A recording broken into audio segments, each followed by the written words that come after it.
Hi, my name is Raj Narayan, and I'm going to talk about Hindu history, beliefs, and culture.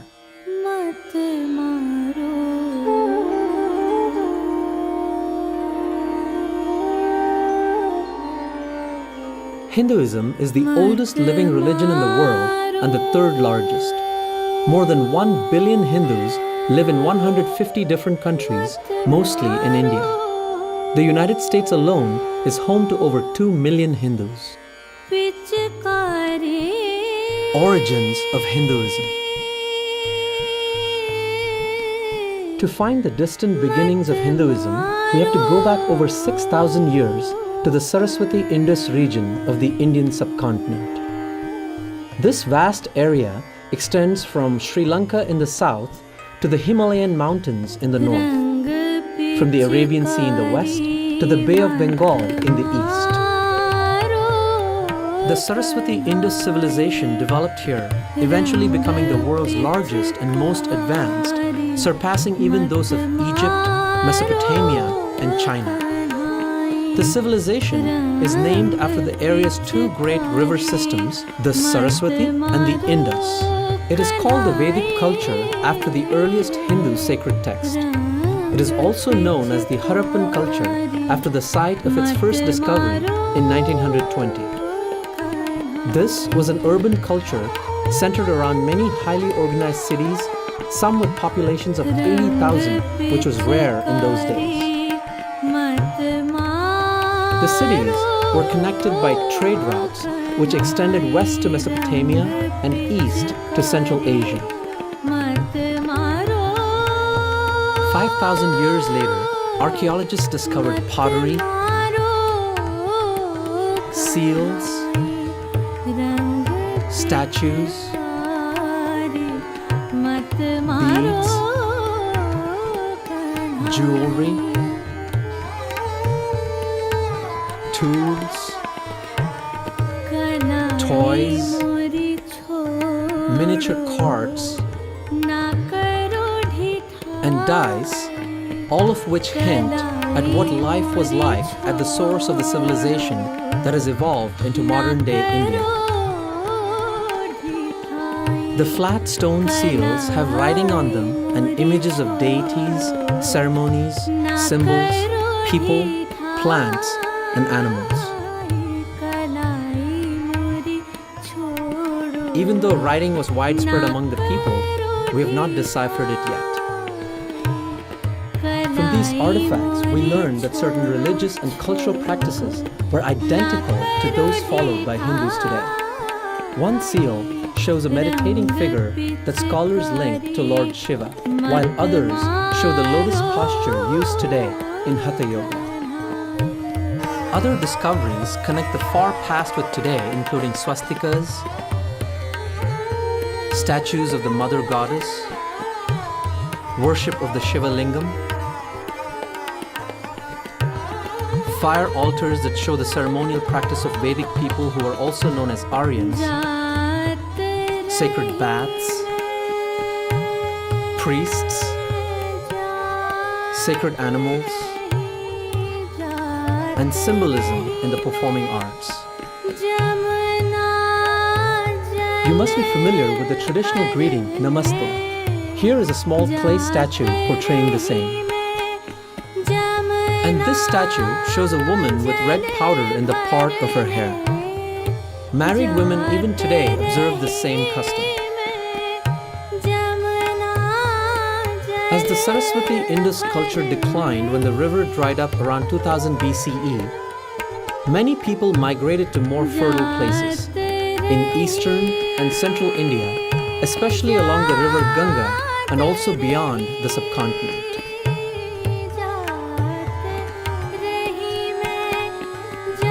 Hindu scriptures.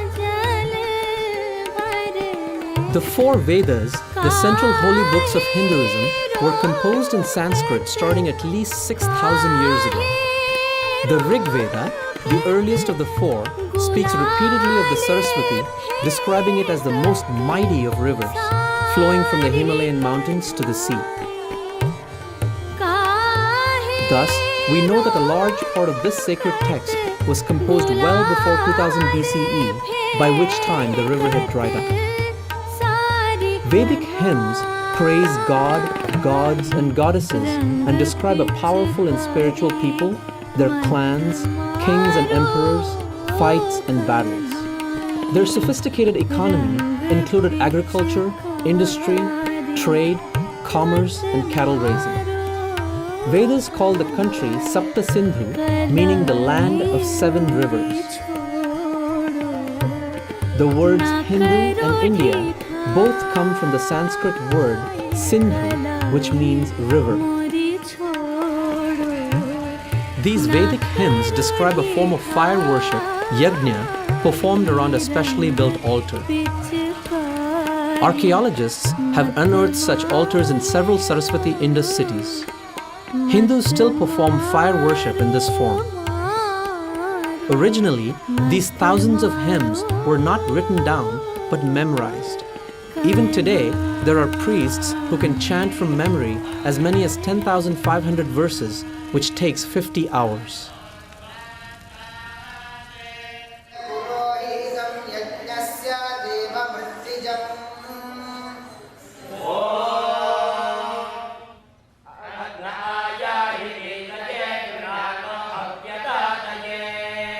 There are dozens of other sacred texts that Hindus revere, including the Puranas and the writings of illumined sages. The epics Ramayana and the Mahabharata are traditional histories of India and storehouses of Hindu heritage. The Ramayana is the story of Lord Rama, 7th incarnation or avatar of Lord Vishnu and his divine wife, Sita. The Mahabharata is the world's longest epic. It is about a massive war in ancient India between cousins fighting for the throne of a great kingdom. A central episode called the Bhagavad Gita is a dialogue between Commander Arjuna and Lord Krishna, the 8th incarnation of Vishnu, on the day of the battle. The Mahabharata remains one of the most widespread scriptures in the world with its dominant message of justice. Hindu sacred music, dance, drama, and the arts draw heavily on these two literary epics.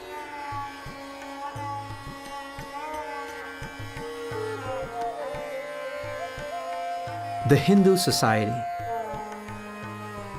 By 600 BCE, the social, religious, and philosophical ideas and practices central to Hinduism today were fully evident, having emerged from the Indus-Saraswati culture, the Vedas, Dravidian culture, and the tribal religions. A distinctive feature of society was the Varna or class system. People were classified into groups with specific occupations. Parents taught their skills to their children from a young age, providing a strong grounding in their profession or trade.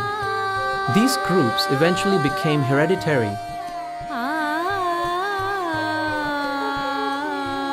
Priests, warriors, merchants, and workers, including craftsmen and farmers. However, this class system did not include the various forest tribes. It also did not include small communities considered untouchable because their occupations were unclean, such as the cremation ground chandalas, scavengers, and leather workers. This system gave identity to the kinship groups and gave all citizens a sense of belonging, greater social order, and stability. The socially cohesive contributions of caste continue to play a key role in economic, social, and political life, most visibly in marriages and elections. Life in ancient times was hard work for both men and women.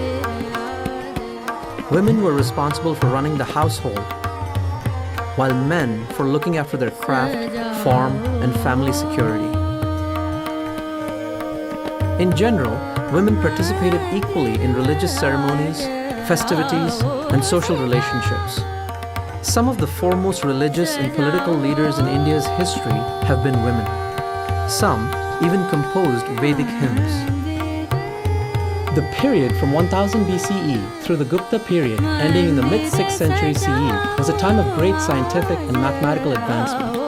Hindus developed the counting system we use today, including the mathematical concepts of zero and decimals. Indian astronomers knew that the Earth orbits the Sun, and they calculated the length of a year with amazing precision. Medicine was so advanced that doctors were performing complex surgeries not equaled in Europe until the 18th century. India was the foremost supplier of steel to the world.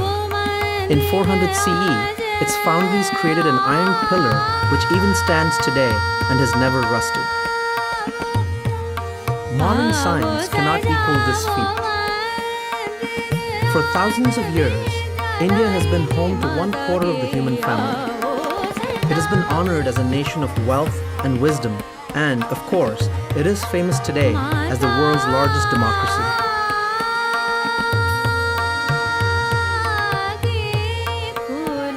Hindu beliefs, practices, and saints. The religion of this land, Hinduism, has always been open-minded and tolerant, with the belief that truth is one, paths are many. Thus, Hindus respect all other religions.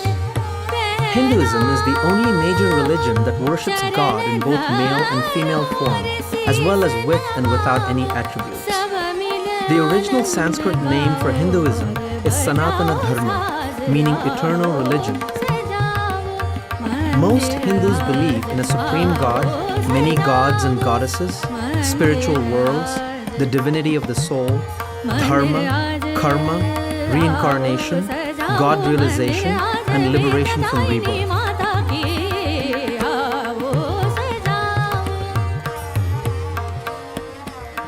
The Supreme God is known by various names depending on region and denomination.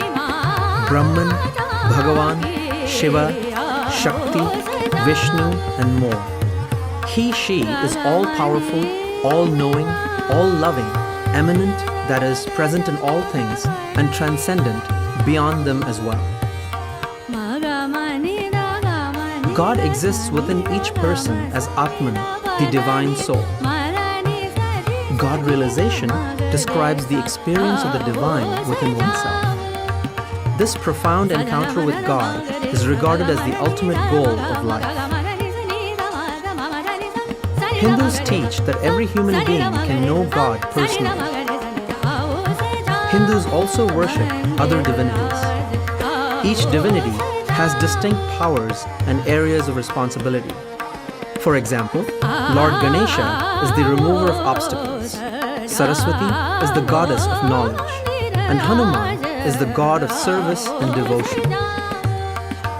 Each Hindu freely chooses the deities he or she wishes to worship. Dharma is a cardinal concept in Hinduism. It includes righteousness, truth, sacred law, ethics, duty, justice, religion, and the laws of nature. Dharma means that which upholds. The dharmic principle of ahimsa or non-violence is important to this day. Mahatma Gandhi led India's independence in 1947 using non-violent means such as peaceful protests, boycotts, strikes, and speeches that aroused the nation to throw off British rule. He once said, "Non-violence is the greatest force at the disposal of mankind. It is mightier than the mightiest weapon of destruction devised by the ingenuity of man." In the 1950s, Martin Luther King Jr. understood the power of Gandhi's methods and went to India to meet his followers. He later applied those methods to fight for and win civil rights for America's black minority. In the same way, Cesar Chavez won rights for the farm workers of California. Gandhi also inspired Nelson Mandela in his fight for freedom and racial equality in South Africa. Today, everyone knows about the Hindu concept of karma, the law of cause and effect. It means that anything a person does whether good or bad, will eventually return to him in this or a future life. A popular way of expressing this is, what goes around comes around. Reincarnation is the central Indian belief that the soul, Atman, is reborn in a new body time and time again to grow and mature through all the experiences human life has to offer. Eventually, every soul achieves salvation by realizing its oneness with God and is no longer reborn.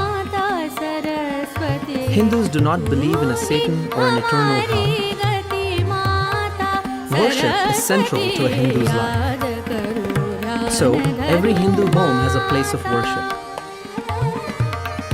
It may be as simple as a shelf with pictures of deities, or an entire room dedicated to the family's daily worship.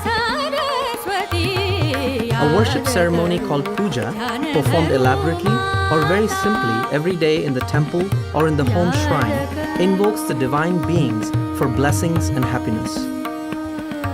The puja ceremony includes sacred chanting, bathing the image of the deity, offering food, flowers, incense, and other sacred substances, and the waving of lights.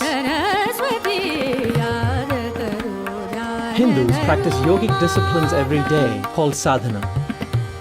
Sitting on the floor, often in a yoga posture, they chant, sing devotional hymns, repeat the name of God while counting on beads, or simply meditate in stillness and silence.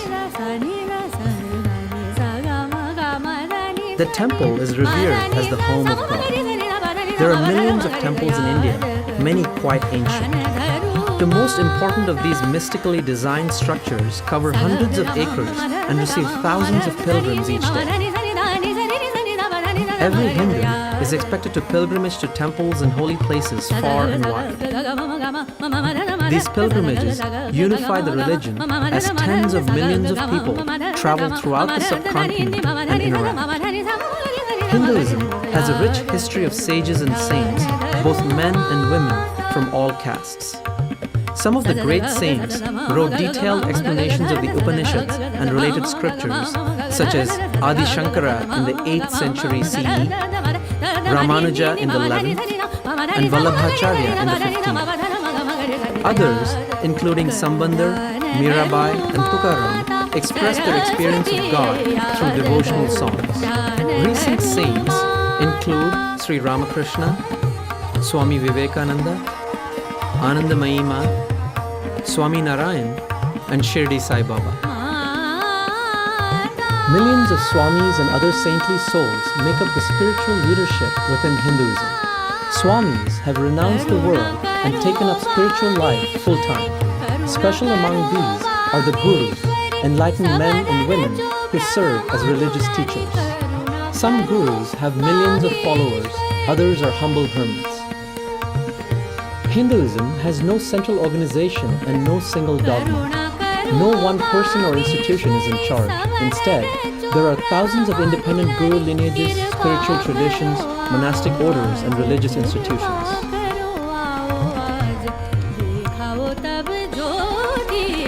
Hindu festivals. Hindus love festivals and enthusiastically celebrate many holy days each year.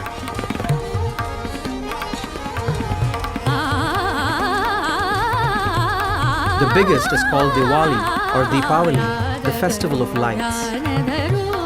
This 5-day event, held around the new moon in October or November, celebrates the victory of good over evil, light over darkness. Thousands of small lamps, including traditional clay oil lamps, are placed everywhere, and fireworks signal hope for mankind. It is a national holiday in India and in many countries with large Hindu populations. Barack Obama was the first US president to celebrate Diwali in the White House. And wish you all a happy Diwali and a Saal Mubarak.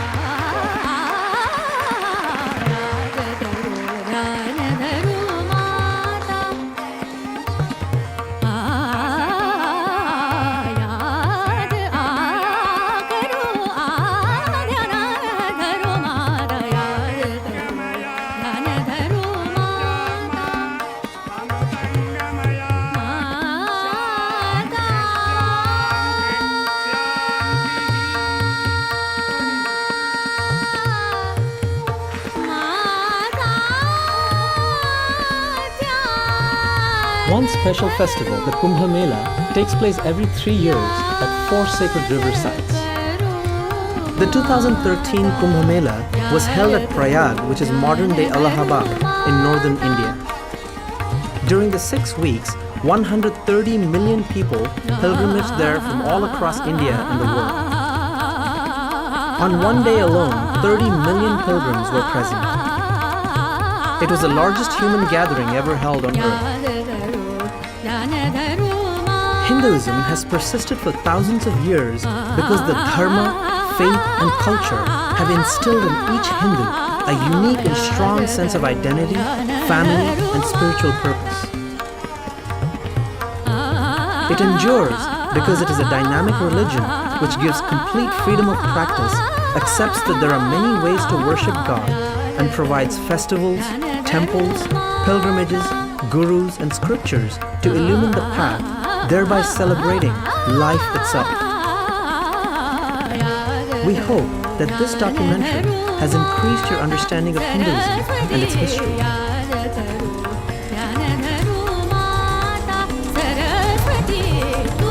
Namaste.